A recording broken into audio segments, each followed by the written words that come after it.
इसमें एग्जाम्पल लेके कर लो। तो जैसे ऑप्शंस गलत दिखाने तो एग्जाम्पल से भी हो जाएगा।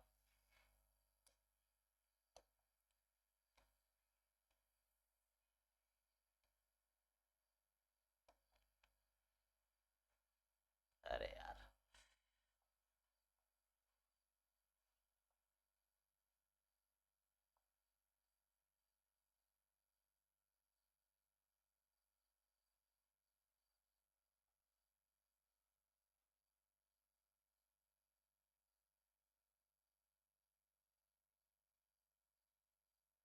इसमें जो है अगर तुम देखोगे ए n b N B to sequence of real number such that this, तो बी एन कन्वर्ज, इसका मतलब बी एन की लिमिट जीरो है एक्चुअली।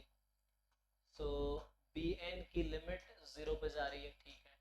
अब बोल रहा है सीरीज ए एन के बारे में, तो सीरीज ए एन अगर लिखेंगे तो ए एन क्या है, b n minus b n plus one, और n from one to infinity ले लो। तो इसको खोलोगे सही बात है, b one minus b two, फिर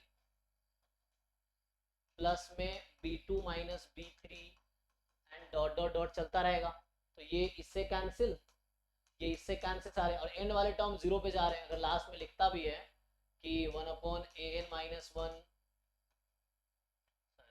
तो होगा b n minus one minus b n, तो ये कटता चला जाएगा और ये जीरो पे चली जाएगी। और मैं क्या करता हूँ, कई बार तुमने देखा हो टेलीस्कोपिक में, मैं टर्म को फाइनाइट करके सॉल्व करता हूँ। तो एट द एंड ये बी वन बनेगा एक्चुअली। हाँ, तो सीरीज ए एन जो है वो बी वन के इक्वल आएगा। तो ये गलत कह रहा है, कन्वर्जेंट तो होगी। हाँ बी वन सही तो है, देख लो। ओके है ना ये। तो ये अगला क्या है, sir question number 20। Two zero. So twenty क्या कहना चाह रहा है। हाँ ये हमने, हाँ ये हमने क्लास में एक थ्योरम लिखाए थे ना, series one by n square convergent है तो एक्स एन कॉची सीक्वेंस होगा। Series one by n divergent है तो ये वाई एन कॉची सीक्वेंस नहीं होगा। ये थ्योरम था डायरेक्टली। तो कॉची नहीं मतलब कन्वर्जेंट नहीं, तो एक्स एन कन्वर्जेंट है, y n need not convert, मतलब वाई एन के बारे में कोई श्योरिटी नहीं बोल सकते। मतलब ये है कि यहाँ पे थ्योरम था कि अगर सीरीज कन्वर्ज कर रही है तो गारंटी है कि एक्स एन कॉची होगा। यहाँ पे कन्वर्ज नहीं कर रही तो कुछ नहीं कह सकते, है ना। ठीक है, हाँ ओके। सर जब आंसर में डेसिमल वैल्यूज लिखना होता है तो अप्रोक्सीमेट वैल्यूज लिखते हैं या फिर डायरेक्ट? अप्रोक्सीमेट लिख सकते हैं जैसे न्यूमेरिकल आंसर टाइप में ना।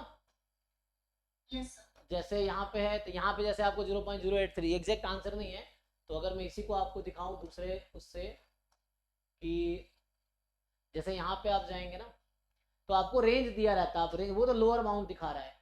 जैसे क्वेश्चन नंबर, मैं न्यूमेरिकल आंसर टाइप में चले जाऊँ अगर,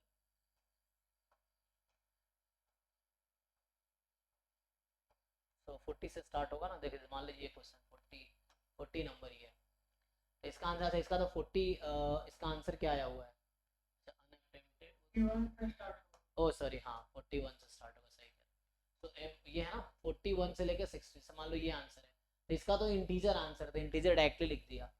और अगर कोई आंसर जिसका डेसिमल में है, जिसका जैसे मान लो ये है, तो इसका आंसर क्या लिखा, 3.32 से 3.34, तो मान लो 3.33 आंसर आ गया, जैसे 10/3 इसका आंसर होगा एक्चुअली। सो आप, आपको अप्रोक्सीमेट करके लिखना है ना, जैसे मान लीजिए आपका आंसर 10/3 आया, तो 3.33 आप लिख सकते हैं ये। जैसे लिखा है correct up to 2 decimal places, तो आपको डेसिमल के 2 डिजिट तक लिखना है, ठीक है। तो इस तरह से है। और कोई क्वेश्चन रह गया किसी का। सॉल्व कर 40, क्वेश्चन नंबर 58। 58, ओके 58 में अगर जाऊंगा, किस टेस्ट में आ गया, थर्ड वाले में आ गया फिर से। तो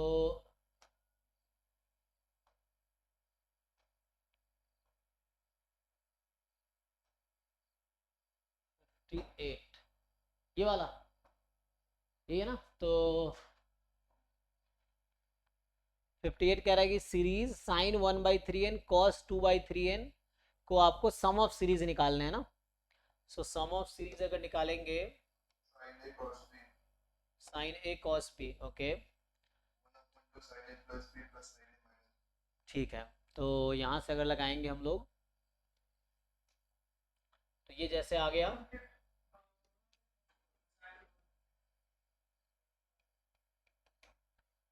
नहीं तुम्हारी आवाज़ नहीं आ रही है, क्या बोल रहे हो, पास आके बोलो। सो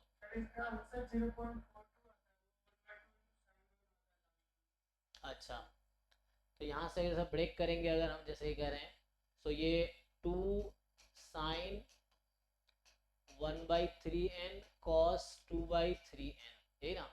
सो ये फॉर्मूला लगाना है, k क्यों लिखा है तो n लिखना पड़ेगा। सो 2 sin 1/3n plus into cos 2/3n।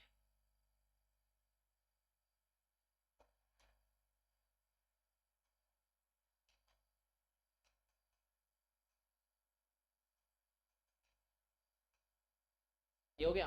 अब 2 sin a cos b, so 2 sin a plus b करेंगे, तो 3/3 की power n plus sin a minus b, so minus 1/3 की पावर n हो जाएगा। कितना आ जाएगा ये, चेक करो।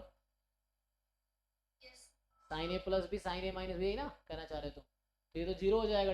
Sign minus theta minus sine theta होता है, तो यहाँ से तो जीरो आ गया, चेक करो।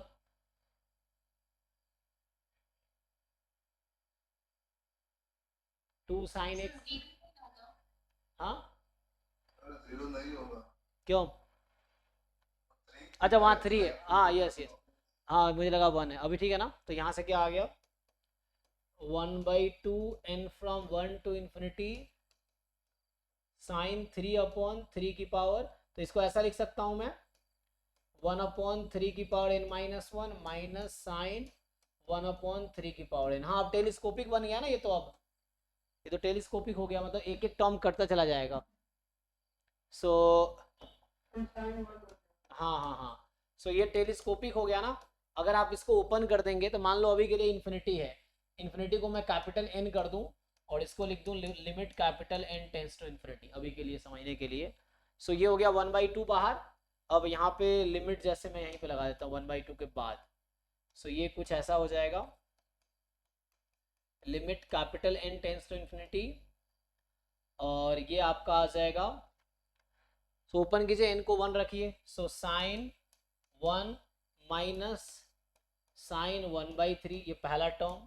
दूसरा टर्म होगा, एन को 2 रखिए, तो साइन 1/3 माइनस साइन 1/3 स्क्वायर, ये दूसरा टर्म आ गया, चलता रहेगा, डॉट डॉट डॉट डॉट, और आगे आ जाएगा हमारे पास। सो यहाँ से जब आप कैपिटल एन रखेंगे, सो साइन 1/3 की power n minus 1 minus sine 1/3 की पावर n। अब क्या हो रहा है यहाँ से देखिए, ये इसको कैंसिल करेगा, ये आगे वाले टर्म को कैंसिल, आगे वाला टर्म इसको कैंसिल, तो ये बच गया।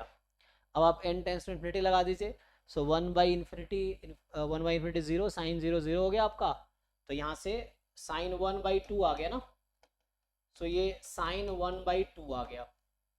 और ये साइन 1 जो है रेडियन में है, आप कैलकुलेटर से साइन 1 कैलकुलेट कीजिए, so sine 1 is the radian, तो आप रेडियन में अगर मैं साइन 0.84 ना, हाँ 0.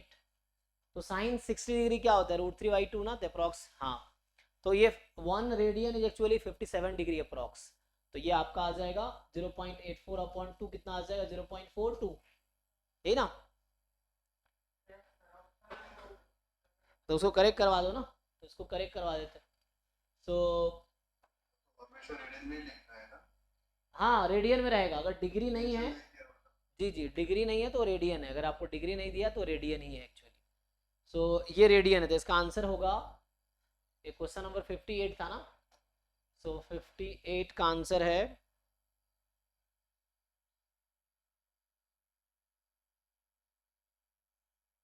0.42, राइट, सो 0.42, ठीक है। और कौन सा क्वेश्चन रह गया,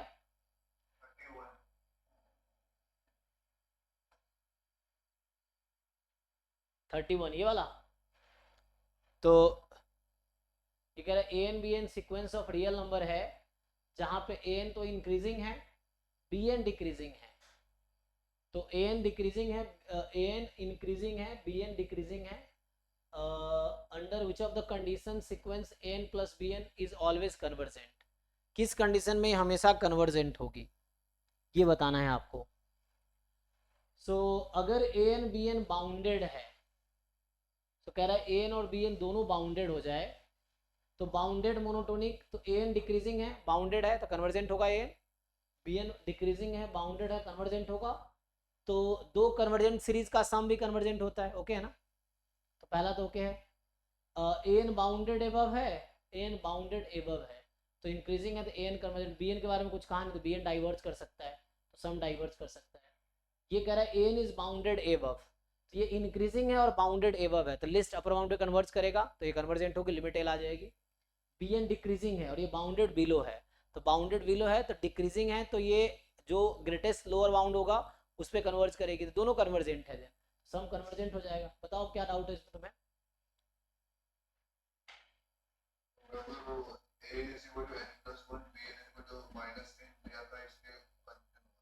नहीं नहीं, लेकिन वो बाउंडेड नहीं है ना, जैसे a n is equal to n plus one लिए थे, हाँ लेकिन ए एन वो तुम ऐसे एग्जाम्पल लोगे ना जो इसको सेटिस्फाई कर रहा हो, तुम्हारा तो बाउंडेड ना तो बिलो है ना एबव है, तो किसी तरह से बाउंडेड नहीं है। एक मिनट चेक कर लेता हूँ। तो तुम क्या कहना चाह रहे हो, ए एन हमारे पास इंक्रीजिंग है तो एन प्लस वन, तो ये बाउंडेड एबव है एन प्लस वन, फिर तो गलत एग्जाम्पल है ना वो। तो समझ आया कि नहीं समझ आया, क्या पूछना चाह रहे हो इसमें आप।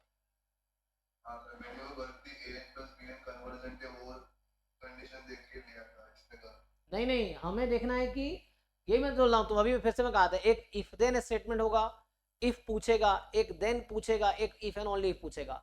तीन तरह के क्वेश्चन है, वो तुम्हें समझना पड़ेगा ये कौन सा क्वेश्चन है।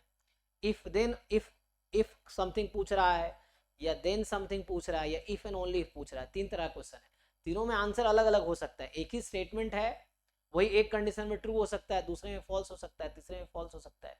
तो डिपेंड करता है तुम्हें क्या यहाँ पूछा है कि इफ इनमें से कौन सा ऑप्शन जो है वो इंप्लाइज करेगा कि a n plus b n convergent है। तुम्हें समझना पड़ेगा क्वेश्चन में पूछना क्या चाह रहा है। ये नहीं पूछ रहा कि a n plus b n convergent है तो क्या होगा, यहाँ ये नहीं पूछ रहा है कि a n plus b n convergent, a n plus b n convergent नहीं गिवन है।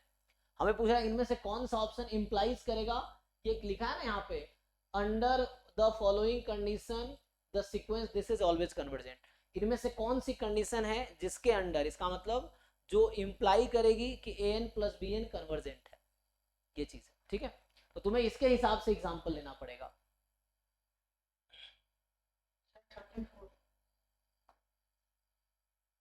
पूछो क्या पूछना है इसमें।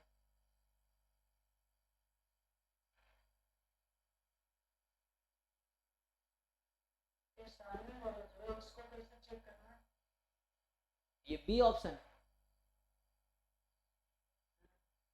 Series sine 1/n factorial is convergent, तो इसको 1/n फैक्टोरियल के साथ लिमिट कंपैरिजन लगा लो। हाँ bn ले लो 1/n फैक्टोरियल, तो n टेंस टू इन्फिनिटी पे an ये है और bn हमारा 1/n फैक्टोरियल, तो an अपॉन bn की लिमिट क्या आ जाएगी।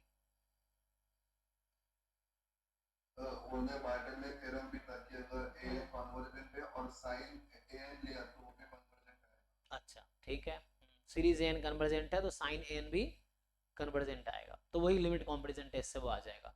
तो लिमिट 0 आया तो अगर डिनोमिनेटर वाला कन्वर्जेंट सीरीज है, मतलब सीरीज bn अगर कन्वर्जेंट है तो सीरीज an भी कन्वर्जेंट होगा। समझ आया भाई। तो आप कंपैरिजन लगा लो साइन 1/n फैक्टोरियल के साथ, ठीक है। और सीरीज 1/n फैक्टोरियल,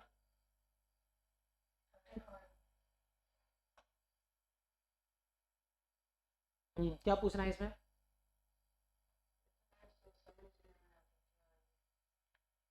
क्या a n b n c n दिया है, पूछ रहा है कौन सा ट्रू है, तो देखना है कि इनमें से कौन सा ट्रू है।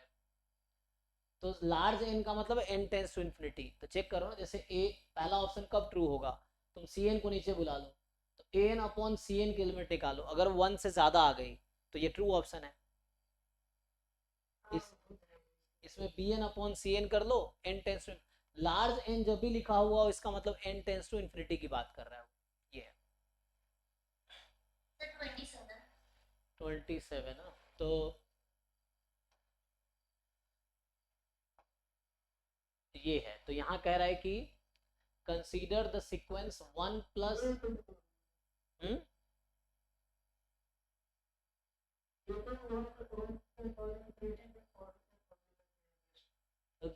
Consider the sequence 1 plus minus 1 की power n into 1 by n की पावर n। देन देखो, तो इसमें आप दो सब सीक्वेंस बना लो आप, एक इवन वाला एक ऑड वाला। तो क्या होगा, ऑड वाला कहाँ जाएगी, इवन वाला कहाँ जाएगी, वो देख लीजिए बस। So if you make,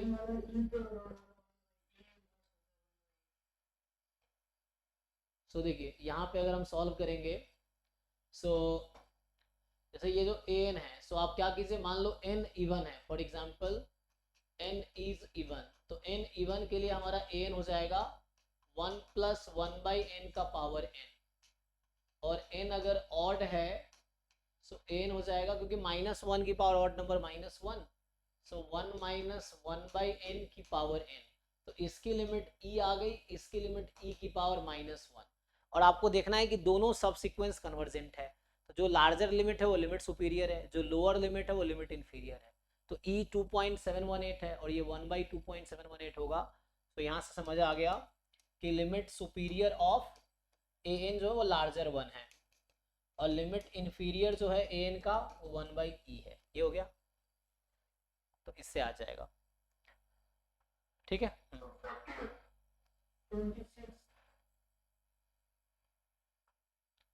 So 26 है, consider the interval -1 to 1, the sequence alpha n of elements in it। तो मतलब ये बोलना चाह रहा है कि एक इंटरवल है और अल्फा n जो इसी बिलोंग कर रही है -1 से 1 में, then every limit point of alpha n will be in this। so limit point क्या होता था, जो इसके सब सीक्वेंस जहाँ पे कन्वर्ज कर सकती है ना, लिमिट पॉइंट इज लाइक सब सीक्वेंशियल लिमिट, जहाँ पे सब सीक्वेंस कन्वर्ज कर सकती है। इसमें क्या डाउट है, अरे भाई तुम लोग इतना पढ़ लिए, तो मुझे ये बताओ, an मैं लेता हूँ मान लो 1 प्लस 1 बाई n, क्या ये बिलोंग कर रही है इंटरवल, एक काम करो -1 प्लस 1 बाई n लेता हूँ, क्या ये -1 1 के बीच है, क्यों नहीं है, n मैं कहाँ से स्टार्ट करूंगा, अरे भाई अच्छा ये बताओ, 1 प्लस 1 बाई n की पावर n, ये क्या रैशनल नंबर है,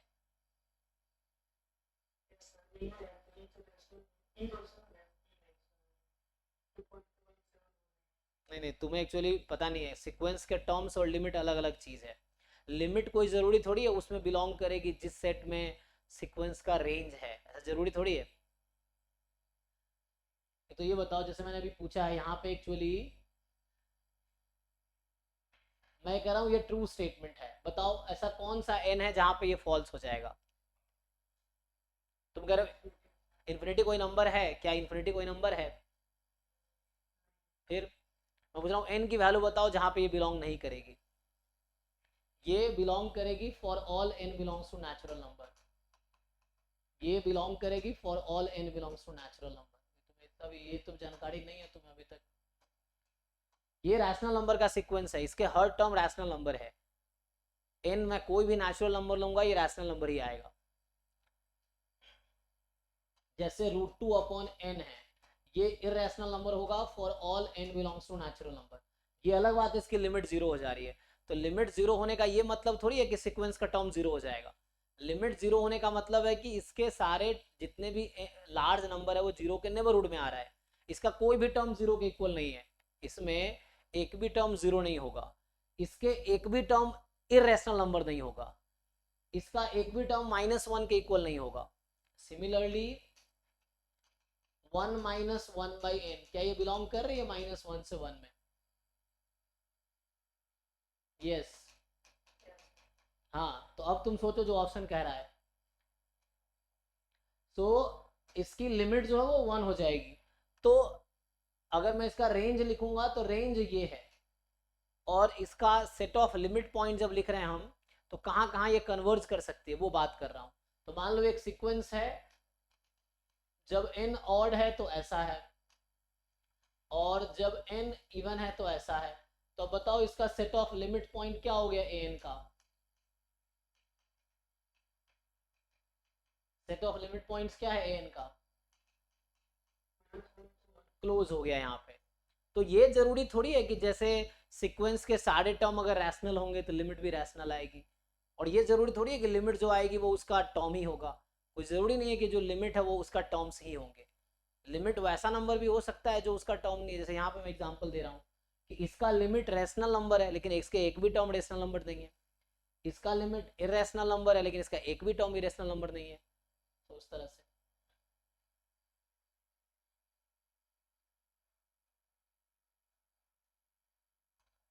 तो 4 0 तो ये ओके है, ठीक है ना, क्योंकि लिमिट हो सकता है एंड पॉइंट। लिमिट पॉइंट का मतलब लिमिट को इंक्लूड कर लेना है, रेंज इसका उसमें है, सीक्वेंस का रेंज वो है, सीक्वेंस का लिमिट पॉइंट ये हो सकता है। मैंने एग्जांपल, जरूरी नहीं कि लिमिट उसका टर्म होगा ही, और एन इन्फिनिटी कोई नंबर नहीं है कि हम एन को इन्फिनिटी रख देंगे।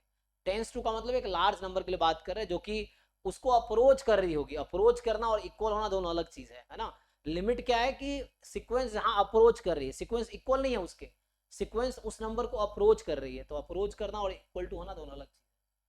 सो 40 जो है हमारे पास, बताओ इसमें क्या पूछना है। और ये समझा ही नहीं क्वेश्चन। अच्छा, सो ये कह रहा है कि an सबसेट है R का और xn कोई रियल नंबर टू 0 1 है। हाँ, और xn है 0 या 1 जब x बिलोंग्स टू an, और 1 when x does not belong, अच्छा 0 जब x does not belong to an, this gx है limit superior of xn and hx है लिमिट इंफीरियर। सो अगर gx और hx 1 है तो एक ऐसा m एग्जिस्ट करेगा, इसके लिए n more than equal to m, we have x belongs to an। तो ये क्या मतलब, सोचो, लिमिट सुपीरियर और लिमिट इंफीरियर दोनों 1 है। एक थ्योरम पढ़ा था तुमने, limit exist if and only if. हाँ, तो यहाँ लिमसुप लिमिट किसके इक्वल है? दोनों 1 के इक्वल है। तो इसका मतलब एक्सन सीक्वेंस कहाँ कन्वर्ज कर रही है? 1 पे। अब एक्सन सीक्वेंस 1 पे कब कन्वर्ज करेगी? तो मतलब कहीं कह रहा है कि एक ऐसा एम एग्जिस्ट करेगा जिसके लिए कुछ टर्म को छोड़ दो तो उसके बाद के सारे टर्म एन में बिलोंग करने लगेगा, क्योंकि 1 पे चली गई ना। तो कन्वर्जेंस का डेफिनेशन याद होगा आपको कि मैंने क्या कहा था, कुछ टर्म को छोड़ दो तो उसके बाद के सारे टर्म उसके क्लोज आ जाएंगे, 1 के क्लोज आ जाएंगे। तो यहाँ यही कहना चाह रहा है, तो ये कन्वर्जेंस का डेफिनेशन यूज किया एक्चुअली। अब यहाँ क्या हो रहा है, ये लिमिट इंफीरियर सुपीरियर 1 है, लिमिट इंफीरियर 0 है, मतलब कन्वर्जेंट नहीं है ना। सो कन्वर्जेंट नहीं है तो फिर जरूरी नहीं है कि बोला क्या जा रहा है, देयर एग्जिस्ट एम, कुछ टर्म को छोड़ के सारे टर्म एन में आ जाएंगे। एन में तब आएगा जब 1 पे कन्वर्ज करेगी, लेकिन ऐसा जरूरी नहीं है क्योंकि वो लिमिट सुपीरियर तो दोनों के नेबरहुड में रहेगा। सो लिमिट्स यहाँ पे वैसे ही, यहाँ पे दोनों कहाँ कन्वर्ज कर रही है, ये दोनों 0, अच्छा ये भी वही है, एक 1 एक 0 है, तो फिर से वही ये गलत हो जाएगा। और यहाँ दोनों 0 है, तो इसका क्या मतलब हो गया कि ये जो एक्सन सीक्वेंस है 0 पे, हाँ, तो मतलब लिमसुप लिमिट दोनों 0 के इक्वल है। तो इसका मतलब ये हो गया आपका कि जो 0 पे कन्वर्ज कर रही है, 0 पे कब होगी, जब x does not belong to an। तो यही चीज है, कुछ टर्म के बाद सारे टर्म ऐसे होंगे जिसके लिए वैल्यू xn की 0 होगी, मतलब x an में बिलोंग नहीं कर रहा होगा, ये चीज है। तो ये कहीं ना कहीं लिमिट के कन्वर्जेंस को और डेफिनेशन को मिक्स किया है इस क्वेश्चन में। वो ऑप्शन और क्वेश्चन बड़ा था ना, तो मतलब कि नहीं समझे। हाँ हाँ, वैसा होता है क्योंकि क्वेश्चन केयरफुली पढ़ोगे ना 2 3 4 बार तो जाके आइडिया मिलेगा क्या करना है, कोई बात नहीं। नेक्स्ट,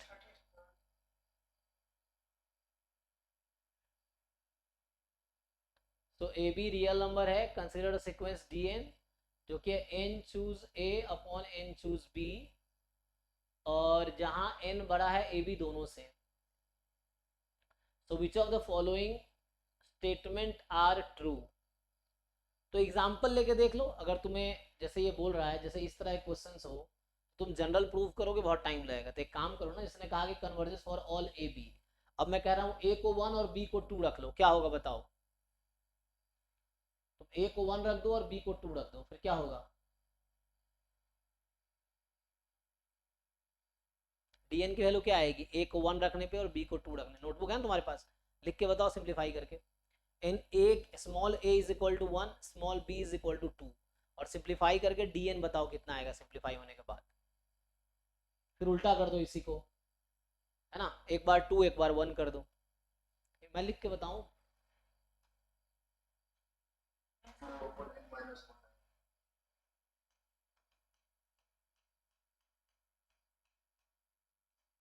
मान लो ए को 1 और बी को मैंने कहा 2 रख लो, तो dn उस केस में आ जाएगा n choose 1 n, n choose 2 n into n minus 1 upon 2, ये आ जाएगी।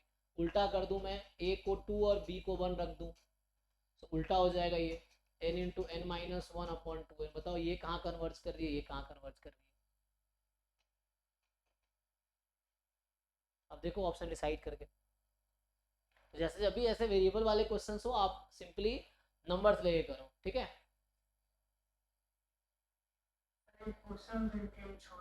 हाँ, थ्योरेटिकल क्वेश्चन ऐसा रहता है, लेकिन कोशिश करोगे तो हो जाएगा। क्या करना है, तुम सोचो करना क्या है। ये पूछ रहा है कन्वर्ज करेगी फॉर ऑल ए बी, जैसे फॉर ऑल ए बी बोले तो हम ए बी चूज कर लेंगे, ए को जैसे मैंने कहा ए को 1 बी को 2, ऐसे रख के तुम इजीली ऑप्शन डिस्कार्ड कर पाओगे।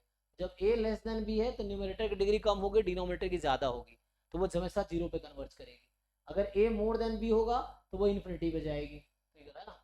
वैसे है, ए बी इक्वल हो गया तो वो कैंसिल ही हो जाएगा, तो 1 पे कन्वर्ज करेगी, है ना, इसीलिए।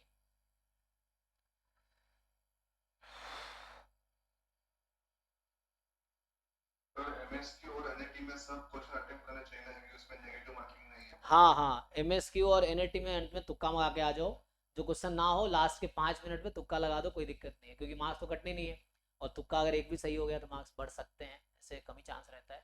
लेकिन एमएसक्यू और एनएटी में आप सारे अटेम्प्ट करके आओ, है ना, लास्ट के 1-2 मिनट में सारे टिक कर दो अपनी मर्जी से, कुछ भी 0-1 डाल के कुछ भी आके आ जाओ, है ना, मतलब जो भी समझ आ रहा है तुम्हें एंड में, क्योंकि उसमें नेगेटिव नहीं है। एमसीक्यू में नेगेटिव मार्किंग है, तो एमसीक्यू में केयरफुली करो, कोई गलत लगाओगे तो वो जो सही हुआ उनमें से मार्क्स काट देगा वो।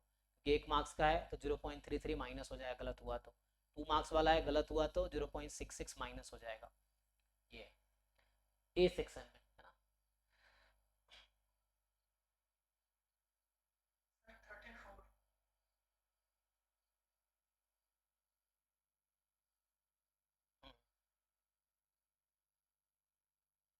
34, हाँ अभी तो हो गया तुम्हारा, 34 हो गया ना, कुछ बचा अभी? एक एक करके टिक कर लो ना सीरियल में, हाँ उसको जो हो गया वो टिक कर दो। गया देख लो, नोटबुक में लिख लो ना एक बार, एक जगह ये हो गया, एक नोटबुक के क्वेश्चन नंबर लिख लो, जो जो हो गया टिक कर दो, सो दोबारा ना पूछना पड़े।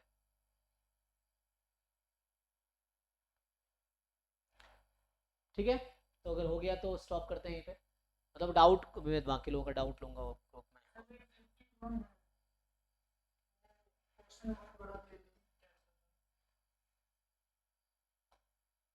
बताओ, ये लिमिट एज ए सम, उसका पीओक्यू है। हाँ हाँ लिमिट एज ए सम से हो जाएगा ना, वो उस बुक में भी है। जो बुक हमने 41 ईयर JEE कर रहे थे ना, उसमें ये क्वेश्चन है, तुम देख सकते हो वहाँ सॉल्यूशन भी है, आंसर की भी है, डिटेल सॉल्यूशन भी है उसमें। JEE एडवांस का PYQ का क्वेश्चन है ये लिमिट एज ए सम से हो जाएगा।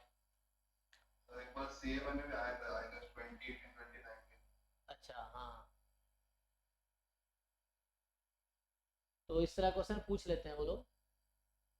देखो वहाँ पे सॉल्यूशन है, ट्राई किया, अभी भी ट्राई कर सकते हो। यहाँ पे क्या कर सकते हो, यहाँ से एक n कॉमन लो, देखो क्या होता है, और पावर में क्या है, a-1 है, n की पावर ऐसे डिवाइड कर, n की पावर कितना आ जाएगा, a से डिवाइड करेंगे तो। अच्छा n की पावर a से डिवाइड कर दे, नहीं तो ये लिमिट एज सम में, सो समेशन में लिख लो ना, पता चल जाएगा, लिमिट एज सम में कन्वर्ट हो जाएगा ये। तो ऊपर हो जाएगा k/n, उसकी power a, k from 1 to n। ऐसे ही डिनोमिनेटर में देखना है क्या कर सकते हैं,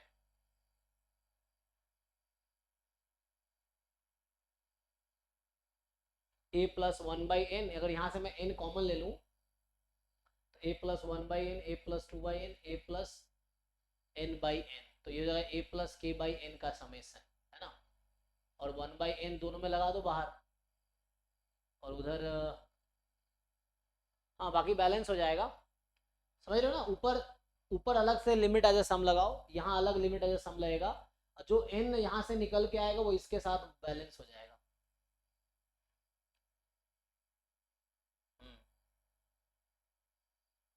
सॉल्व करके बताऊं। सो ये उस बुक में भी सॉल्व है ऐसे तो।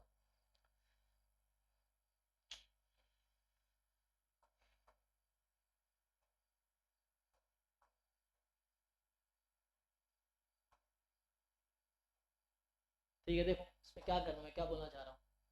तो ये जो है limit n tends to infinity, numerator में क्या है अभी है, मान लो ये k की पावर a है और k फ्रॉम 1 to n है। यहाँ जो अभी इसने वो लिखा हुआ है na plus k from 1 to n, ऐसा है, चेक करो। और यहाँ पे जो तुम्हारे पास है अभी n प्लस 1 की पावर a माइनस 1 है। मैं क्या बोलना चाह रहा हूँ, यहाँ से, अच्छा सॉरी प्रोडक्ट था ना ये, नॉट सम नहीं है, प्रोडक्ट।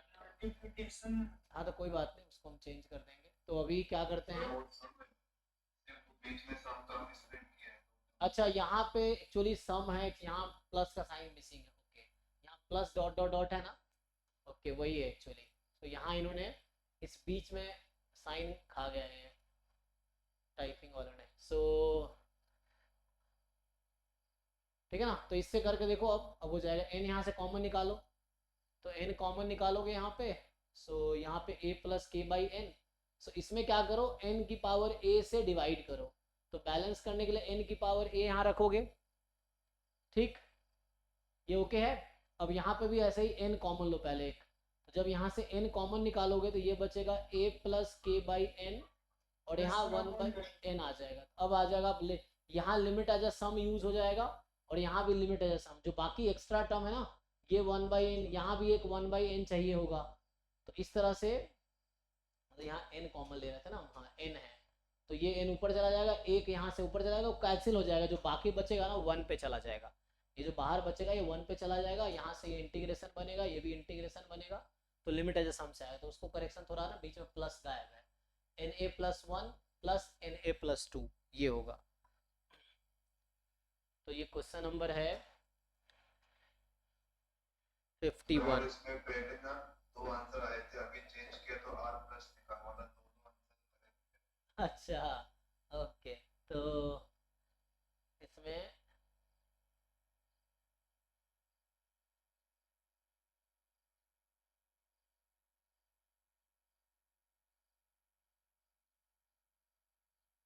तो ऐसे केस में क्या करते हैं अगर दो आंसर करेक्ट आए? जैसे जैम में भी ऐसा एग्जाम में भी होगा, मैंने एग्जांपल दिया था, हर साल जैम में 1-2 क्वेश्चन ऐसे गलत हो जाते हैं, और CUET में इस बार तो रिकॉर्ड ही हो गया, 10-15 क्वेश्चन गलत थे।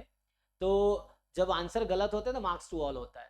तो एग्जाम में अगर कोई क्वेश्चन गलत दिखे तो बहुत ज़्यादा टाइम वेस्ट नहीं करना चाहिए उससे, क्योंकि नुकसान ये होगा तुम टाइम वेस्ट किए और किसी ने क्वेश्चन देखा ही नहीं, तब भी तुम्हें उतने ही मार्क्स मिलेंगे जितना उसको मार्क्स मिलेंगे, क्योंकि मार्क्स टू ऑल हो जाता है। गलत हुआ, उसने अटेम्प्ट किया नहीं किया, सबको मार्क्स मिलेगा, सही आंसर दिए गलत आंसर दिए तब भी सबको मार्क्स मिलेगा। तो वहाँ बहुत ज़्यादा टाइम वेस्ट नहीं करना उन क्वेश्चंस पे जो गलत क्वेश्चन है, या तुम्हें लगे बहुत ज़्यादा मुश्किल है जो तुम नहीं कर पा रहे हो, तो इनिशियली स्किप करो, बाद में जब टाइम कुछ करने को नहीं है तब उन क्वेश्चंस को तुम ट्राई कर सकते हो, अटेम्प्ट कर सकते हो, टाइम नहीं आता। शुरू में टाइम वेस्ट ज़्यादा नहीं करना है, गलत क्वेश्चन में तो बिल्कुल टाइम वेस्ट नहीं करना है, क्योंकि वो मार्क्स टू ऑल हो जाता है उसमें। ऐसे एग्जाम में हर साल लगभग 1-2 क्वेश्चन गलत रहते हैं, तो उसमें फिर आपको मार्क्स टू ऑल हो जाता है।